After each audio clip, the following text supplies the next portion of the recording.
ಮುಖ್ಯ ಆಗತ್ತೆ ಭಾವನಾ ಅನ್ನೋದನ್ನು ನೋಡಿದ್ರೆ, ನೀವು ನೋಡಿ ಇಲ್ಲಿಯವರೆಗೆ ಇನ್ಫಿಲ್ಟ್ರೇಟ್ ಮಾಡ್ತಕ್ಕಂಥ ಭಯೋತ್ಪಾದಕರನ್ನು ನಾವು ಹಿಡಿತೀವಿ, ಅವ್ರ ವಿಚಾರಣೆ ನಡೆಸ್ತೀವಿ, ಬಟ್ ಅವ್ರಿಗೆ ಭಾಳ ದೊಡ್ಡ ಮಾಹಿತಿ ಇರಲ್ಲ. Tip of the iceberg. ಹಾಂ, ಕರೆಕ್ಟ್.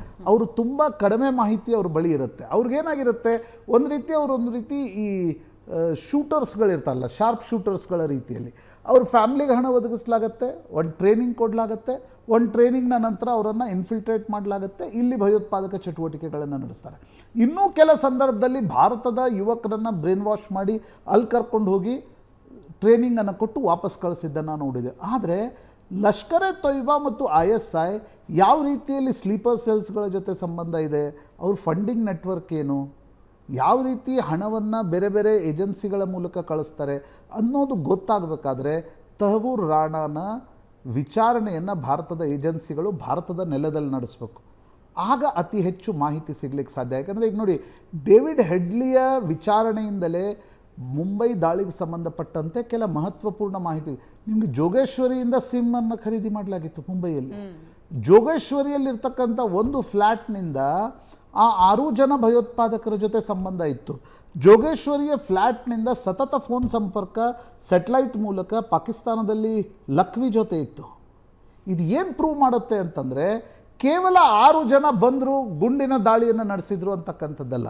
ಅದಕ್ಕೆ ಫಂಡಿಂಗ್ ಏನು ಮಾಡಲಾಯಿತು, ರೇಖಿ ಏನು ಮಾಡಲಾಯಿತು. ಕೇವಲ ಈಗ ISIದಲ್ಲಿ ಡೇವಿಡ್ ಹೆಡ್ಲಿ ಮತ್ತು ತಹವೂರ್ ರಾಣಾ ಏನು ಒಪ್ಕೊಂಡಿದ್ರು, ತಹವೂರ್ ರಾಣಾ ಹೇಳ್ತಾನೆ, ಡೇವಿಡ್ ಹೆಡ್ಲಿ ಪಾಕಿಸ್ತಾನ್ ಮಿಲ್ಟ್ರಿಗೆ ಕೆಲಸ ಮಾಡ್ತಾ ಇದ್ದ ಅಂತ ನಾನು ತಿಳ್ಕೊಂಡಿದ್ದೆ, ಲಷ್ಕರ್ ಎ ತೊಯ್ಬಾದ ಜೊತೆ ಇರಲಿಲ್ಲ ಅದು ಏಕೈಕ ಕಾರಣಕ್ಕೋಸ್ಕರ ಆತ ಕೋರ್ಟ್ನಿಂದ ಬಚಾವಾದ.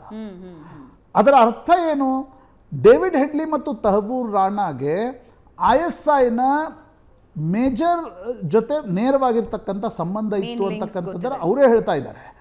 ಆ ಕಾರಣದಿಂದ ಯಾರ್ಯಾರ ಜೊತೆ ಸಂಬಂಧ ಇತ್ತು, ಅವರ ಮೀಟಿಂಗ್ಸ್ಗಳು ಎಲ್ಲೆಲ್ಲಿ ನಡೆದವು, ಎಲ್ಲಿಂದ ಫಂಡಿಂಗ್ ಬರ್ತದೆ, ಯಾವ ಹೈಯರ್ ಅಪ್ಸ್ಗಳು ಪಾಕಿಸ್ತಾನದ ಮಿಲಿಟರಿ ಮತ್ತು ಗೌರ್ಮೆಂಟ್ ಎಸ್ಟಾಬ್ಲಿಷ್ಮೆಂಟ್ನಲ್ಲಿ ಇದರಲ್ಲೇನಾದರೂ ಭಾಗಿಯಾಗಿದ್ರಾ, ಇದೆಲ್ಲವೂ ಗೊತ್ತಾಗಬೇಕಾದ್ರೆ ತಹವೂರ್ ರಾಣಾ ಭಾರತಕ್ಕೆ ಬಂದ ನಂತರವಷ್ಟೇ ಇನ್ನಷ್ಟು ಮಾಹಿತಿಗಳನ್ನು ನಿರೀಕ್ಷಿಸ್ಬೋದು ಅನ್ಸುತ್ತೆ.